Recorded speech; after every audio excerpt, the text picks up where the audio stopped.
बसंत पंचमी के दिन हल्दी के डिब्बे में चुपचाप रख देना एक छोटी सी चीज।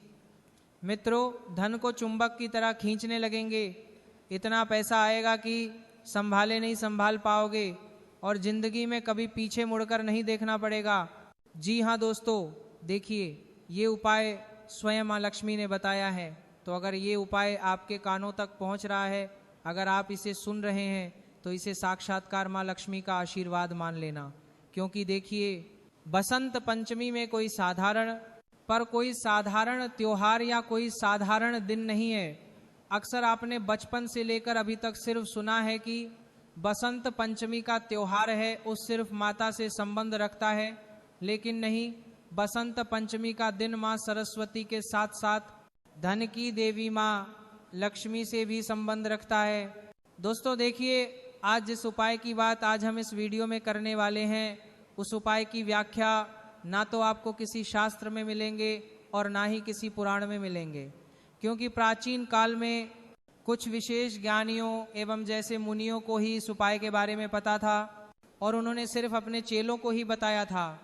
तो अब देखिए दोस्तों, आखिर वे कौन सी छोटी सी चीज है जो आपको बसंत पंचमी के दिन हल्दी के डिब्बे में रखने, कैसे रखने, कब रखने और रखने के बाद कौन से नियम और कौन से संकल्प आपको लेने, ये सब चीजें आज मैं इस वीडियो में आपको बताऊंगा।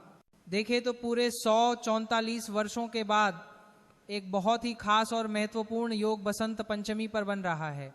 उस युग की भी व्याख्या मैं आगे वीडियो में करूंगा। मेरा आपसे हाथ जोड़कर एक अनुरोध है कि इस उपाय को शुरू से लेकर अंत तक ध्यान से जरूर देखना। क्योंकि अगर आप साथ साथ माँ लक्ष्मी का आशीर्वाद पाना चाहते हैं और विद्या की देवी माँ सरस्वती की कृपा पाना चाहते हैं, तो इस वीडियो को अंत तक देखेंगे। और अगर अनदेखा किया तो आप साथ साथ माँ लक्ष्मी और माँ सरस्वती का अपमान करेंगे। तो इस वीडियो को शुरू करने से पहले मेरा आपसे हाथ जोड़कर एक अनुरोध है, इस वीडियो को लाइक कर दीजिएगा और कमेंट बॉक्स में जय माँ लक्ष्मी अवश्य ही लिख दीजिएगा।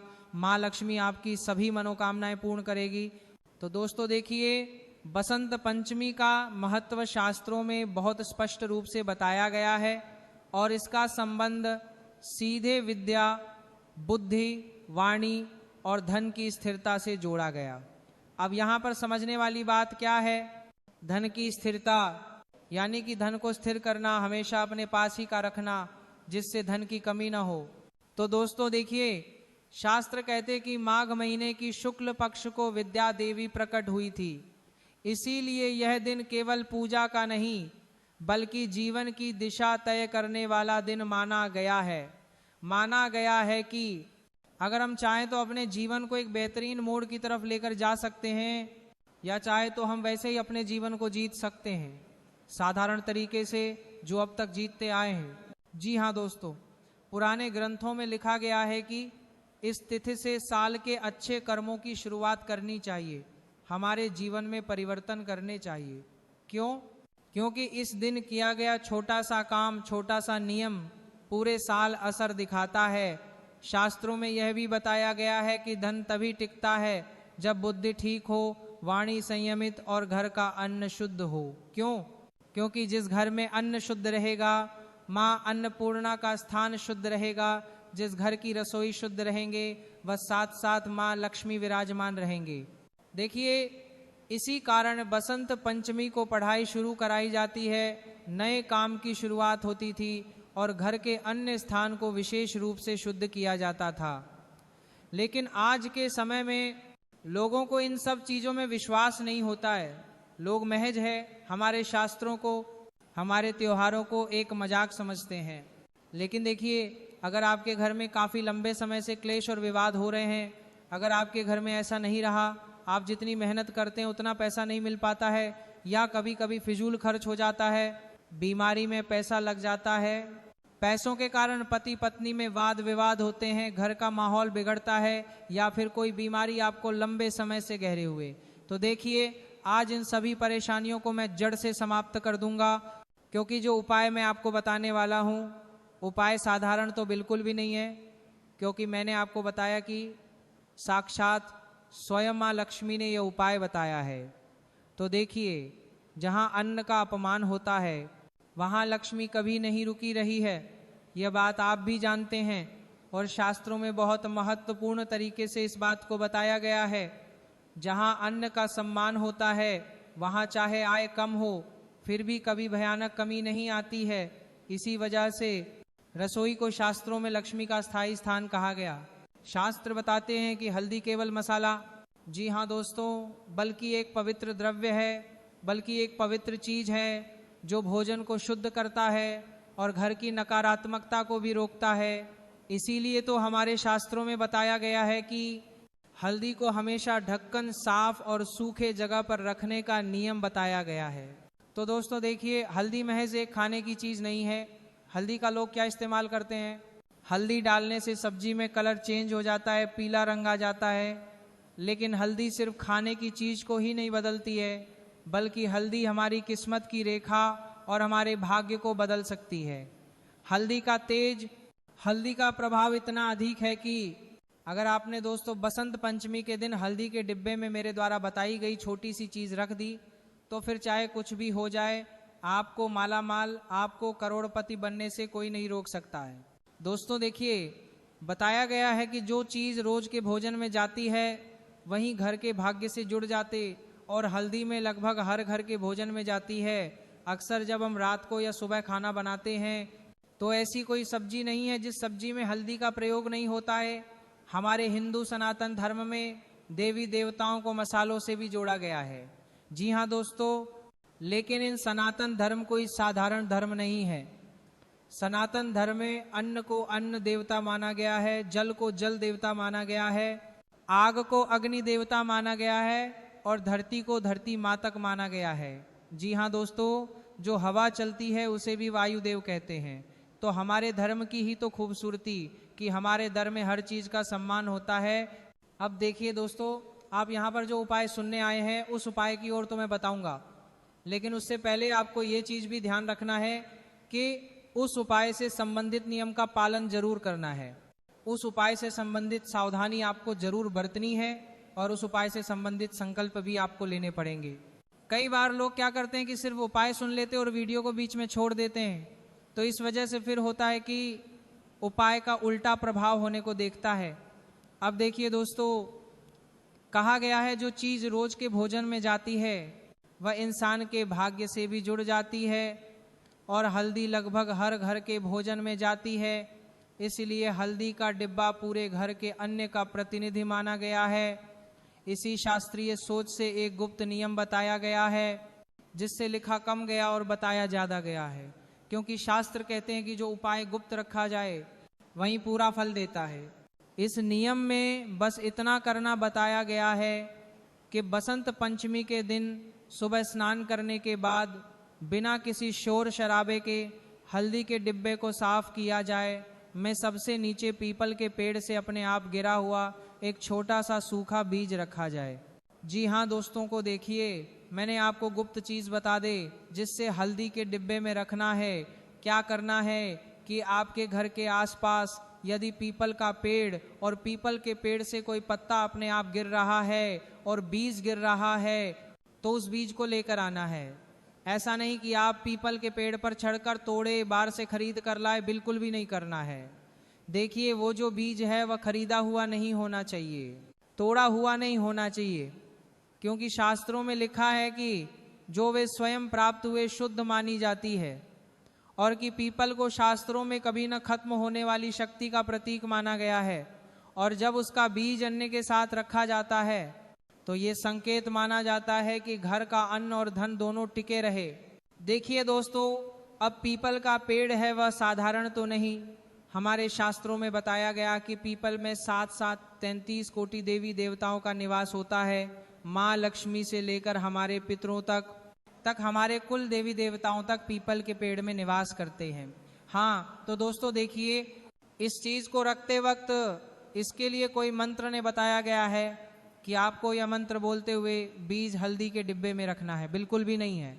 और क्योंकि शास्त्रों में लिखा है कि ये अन्य संस्कार हैं, आप समझ रहे होंगे कि ये तो कोई तंत्र विद्या है, कोई मंत्र विद्या है, कोई क्रिया है, तो बिल्कुल भी नहीं। हमारे शास्त्रों में से अन्य संस्कार माना जाता है। देखिए, ये कोई पूजा या तंत्र नहीं है, ना ही कोई टोना टोटका है। इसके बाद केवल नियम बताया गया है कि हल्दी को गीले हाथ से न छुए और न ही उसमें कोई गीले पात्र डाले। जैसे कि अगर आपने उस बीज को रख दिया है हल्दी के डिब्बे में, तो उसके बाद आपको गीले हाथों से हल्दी नहीं छूना। और कई बार जैसे महिलाएं क्या करते कि चम्मच डालते हैं हल्दी को निकालने के लिए, तो गीली चम्मच भी नहीं डालना है। और अन्नकूट पैरों से ना लागे। अक्सर जब महिलाएं खाना बनाती है तो कोई खाना या उसके टुकड़े नीचे गिर जाते हैं, तो फिर उन पर पैर लगता होगा, वह लांघने में आते हैं। तो आपको ऐसी गलती नहीं करनी है, अन्न को लांघना नहीं है और नीचे भी नहीं गिनाए। और महीने में एक बार थोड़ा सा अनाज किसी ज़रूरतमंद को दे दे, मात्राने में भाव देखा जाता है। मैं आपसे ये नहीं कह रहा हूँ कि आप अपने घर का सारा अन्न किसी को दे दे, जितनी आपकी क्षमता है। देख पर वे प्रदेश का जितना आपसे बनता है, आप चाहे तो आधी कटोरी चावल, आधी कटोरी आटा, आधी कटोरी चीनी, या जितना आपसे बने ने उतना आप महीने में एक बार किसी ज़रूरतमंद व्यक्ति को दान दे दें। यह उपाय करने के बाद ही आप इन सब नियमों का पालन करना है।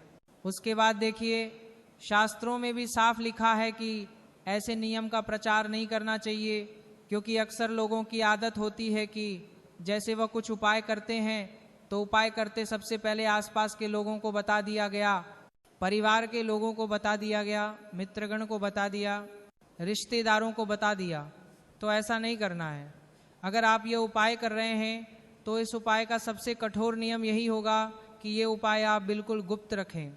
खासकर मैं महिलाओं से निवेदन कर रहा हूँ, क्योंकि महिलाएं ही अक्सर ऐसी गलती करते हैं कि महिलाएं जब जब उपाय करती है तो उस उपाय को अपने आसपास के लोगों में बता देती है, बांट देती है कि अरे आप भी उपाय करना, मैंने भी किया है। तो ऐसा बिल्कुल भी नहीं करना है। देखिए, जो व्यक्ति अपने नियमों को सबको बताता है उसका फल कम हो जाता है। इसीलिए इस उपाय की सबसे बड़ी क्षति है कि इसे किसी से चर्चा में ना ला है। शास्त्र मानते हैं कि इस नियम से अचानक अमीरी नहीं आते हैं, लेकिन अचानक गरीबी से रक्षा होती है। अर्थात आप देखिए, आज के समय में माता लक्ष्मी और धन के देवता कुबेर को छोड़कर हर व्यक्ति को पैसों की जरूरत है। हर व्यक्ति बड़े सपने देख रहा है। किसी को घर का मकान चाहिए, किसी को गाड़ी चाहिए, किसी को जीवन संगिनी चाहिए, किसी को संतान जाए, तो कोई अपने शरीर के रोगों से लड़ रहा है। इन सब चीज़ों से छुटकारा तभी मिलेगा जब आप इस उपाय को करने के बाद इस उपाय को बिल्कुल गुप्त रखेंगे। देखिए, खर्च संभलने लगता है इस उपाय को करने के बाद, और घर में अन्न और धन की स्थिति स्थिर रहती है। इसलिए यह कोई चमत्कार, ये टोना टोटका नहीं, बल्कि शास्त्रों में बताए गए अन्न सम्मान और लक्ष्मी स्थिरता के नियम पर आधारित एक शांत और गुप्त उपाय है, जिसे बसंत पंचमी से शुरू किया जाए तो पूरे साल उसका असर बना रहता है। और यही कारण है कि से करने वाले लोग इसे दिखाते में बस निभाते हैं। देखिए, हर उपाय सिर्फ निभाने के लिए किया जाता है, लोगों को दिखाने के लिए नहीं किया जाता है। इसलिए मैं आपको बताता हूं कि अगर आप इस उपाय को कर रहे हैं तो मेरा आपसे सिर्फ एक ही अनुरोध है कि इस उपाय को आप सिर्फ और सिर्फ बातें बढ़े चले, किसी को बताना नहीं है। साथ ही अब दोस्तों देखिए, आपने उपाय तो जान लिया होगा, इसके नियम भी जान ले, इसके संकल्प आपने अभी तक नहीं जानते हैं। संकल्पों की व्याख्या भी मैं इस वीडियो में कर देता हूं कि देखिए, उपाय करने के बाद बसंत पंचमी के दिन आपको 4 से 5 संकल्प लेने, तभी ये उपाय आपको असरदार असर दिखाएगा। देखिए, संकल्प बहुत आसान है और उन संकल्पों को लेने में आपका मन बिल्कुल भी झिझक नहीं खाएगा है। देखिए, आपको सिर्फ इतना संकल्प लेना है कि मैं पूरे श्रद्धा और शुद्ध मन से यह संकल्प लेता हूँ या लेती हूँ कि अपने घर के अन्न का सदा सम्मान करूँगी। देखिए दोस्तों, अन्न का अगर सम्मान होगा तो माँ लक्ष्मी का सम्मान होगा, माँ लक्ष्मी का सम्मान होगा तो माँ लक्ष्मी के साथ साथ भगवान कुबेर और भगवान गणेश और माँ सरस्वती का भी आगमन होगा। इसीलिए सबसे पहला संकल्प लेना है कि आपसे जाने अनजाने में भी अन्न का अपमान न हो। दूसरी चीजें, हल्दी और अन्य स्थान को पवित्र रखना, स्वच्छ रखना, वहां पर किसी भी तरह के अपवित्र चीजें नहीं करना और ना ही अपवित्र चीजें रखना। जो देखिए, अक्सर क्या होता है कि कुछ लोग ऐसे भी हैं जिनके घर में तामसिक भोजन बनता है। तो देखिए, जहाँ जिस घर के रसोई घर में तामसिक भोजन बनेगा तो वहाँ माँ लक्ष्मी कैसे प्रवेश करेंगे। उस घर के रसोई में तो छोड़ो, उस घर में भी माँ लक्ष्मी का मन नहीं होगा। जिस घर में तामसिक भोजन बनता है तो आपको ध्यान रखना है कि बिल्कुल पवित्र रखना है, किसी भी रूप में अन्न का अपमान नहीं करना है, किसी भी रूप में अन्नपूर्णा के स्थान का अपमान नहीं करना है। और यह उपाय किसी को दिखावे के लिए, लालच या बुरे भाव से में, बल्कि घर में अन्न और धन की स्थिरता के लिए करना है। देखिए, शांति और कमी से रक्षा के लिए करना है। और जाने इंजन में कोई भूल हो जाए तो समय मिले ऐसा भाव आपको रखना पड़ेगा। और आपको ये भी बोलना पड़ेगा उपाय करते वक्त कि मेरे घर में सदा अन्न भरा रहा है, धन इस खेल रहे हैं और बुद्धि सही दिशा में बनी रहे। यही मेरा सच्चा संकल्प है, यह मेरा कठोर संकल्प है। अब देखिए दोस्तों, आपको मैं हल्दी का और भी महत्वपूर्ण उपाय बता देता हूँ, क्योंकि देखिए इस उपाय को तो आपको जानना बहुत ज़रूरी था और आपने जान लिया है। लेकिन हल्दी से संबंधित कुछ और उपाय भी है, वो भी अगर आपने जान लिया और इस बसंत पंचमी पर कर लिए तो फिर देखिए आपका जीवन कैसे बिहार में आ रहा होता है और कैसे जिंदगी धन्य हो जाती है। देखिए दोस्तों, अगर आप माँ लक्ष्मी को अपने घर में बांध कर रखना चाहते हैं तो ये उपाय आपको बसंत पंचमी के दिन जरूर करना चाहिए। ये उपाय खासकर उन लोगों के लिए बहुत सरदार रहेगा जो लोग खुद का व्यापार कर रहे हैं, खुद की नौकरी में तरक्की नहीं हो पा रही है, धारणा में के मार्ग पूरी तरह से बंद हो गए हैं, न घर परिवार खुश रह पा रहा है, न घर के लोगों के बीच में मतभेद आए दिन खत्म होने का नाम नहीं ले रहा है, आए दिन लड़ाई झगड़े क्लेश विवाद सब हो रहे हैं। तो देखिए आपको क्या करना है, बसंत पंचमी की सुबह स्नान करने के बाद एक छोटी कटोरी में कच्चे चावल लेने, चावल कच्चे हो, खंडित ना हो और चावल पूरे होने चाहिए। उसमें एक चुटकी हल्दी मिलाएं। उसके बाद इस मिश्रण को अपने घर की तिजोरी या अलमारी या जहाँ पर आप पैसे रखते हैं वहाँ पर रखना। अब देखिए दोस्तों के लोग कई सारे क्या करते हैं कि ऐसे उपायों को भगवान के मंदिर में करते हैं, लेकिन मैं बता रहा हूँ कि ऐसे उपायों को भगवान के मंदिर में नहीं करना है, बल्कि आपके घर के रसोई घर में करना है। मैंने आपको बताया है कि एक चुटकी हल्दी और एक कटोरी चावल लेकर मिश्रण करना है। अब तिजोरी या अलमारी जहाँ पर आप पेश रखते हैं वहाँ रख दें, क्योंकि शास्त्रीय परंपरा में चावल को अन्न का आधार और हल्दी को शुद्ध का प्रतीक माना गया है। इसीलिए उपाय धन को ठिकाने के लिए कहा जाता है। ध्यान रहे हैं कि आप हल्दी का लंबा भी बिल्कुल पवित्र रखना है, चावल बिल्कुल भी खंडित न हो, टूटे हुए न हो और जगह साफ हो। और हर शुक्रवार को मन ही मन गए मेरे घर का धनी स्थिर रहे। 1 साल के बाद चावल किसी पौधे की जड़ में डाल दें। आपको 1 साल तो छोड़ो, 1 महीने के भीतर ही इस उपाय का असर दिखने लगेगा, आएगा, तिजोरियां भरने लगेंगे। और आप चाहे तो अपने पर्स में भी आप चावल के 2-3 टुकड़े रख सकते, क्योंकि वहाँ पर भी आप ध्यान रखते हैं। और इंसान यही चाहता है कि यार मेरा पर हमेशा पैसों से भरा रहे हैं, मेरे पर कभी पैसों की कमी ना हो। ऐसी चीज़ भी आपको जरूर करना चाहिए। अब देखिए, हल्दी की गांठ से लक्ष्मी का रक्षा नियम भी बताया गया कि बसंत पंचमी के दिन हल्दी के साबुत गांठ ले लें, उसे साफ पानी से धोकर आपको सुखा लेना है और सुखाने के बाद पीले कपड़े में बांधकर घर के मंदिर या रसोई की ऊपरी साफ जगह पर रख दें। शास्त्रों में साबुत वस्तु को पूर्णता का संकेत माना गया है, इसलिए यह गांठ धन के टूटने से रक्षा के लिए रखी जाती है। नियम यह है कि इसे हाथ में लेकर दिखाया नहीं जाए, बस सम्मान से रखा जाए। माना जाता है कि इससे अचानक खर्च और धन की बर्बादी पर रोक लगती है। देखिए दोस्तों, हल्दी का जो हमारे शास्त्रों में महत्व बताया गया है, वहाँ महत्व कोई साधारण नहीं है, क्योंकि हल्दी साक्षात माँ लक्ष्मी से संबंध रखती है। बसंत पंचमी की सुबह 1 लोटे पानी में थोड़ी सी हल्दी आपको मिला नहीं आए और उसी जल से घर के मुख्य द्वार के पास हल्का सा जल छिड़काव करना है। शास्त्रीय परंपरा में द्वार कुमार लक्ष्मी का प्रवेश मार्ग माना गया है और हल्दी को शुद्धि का माध्यम है। अब देखिए, ये उपाय है नए अवसर और धन के रास्ते खोलने के लिए कहा जाता है। तो इसके बाद मन में केवल इतना भाव रखें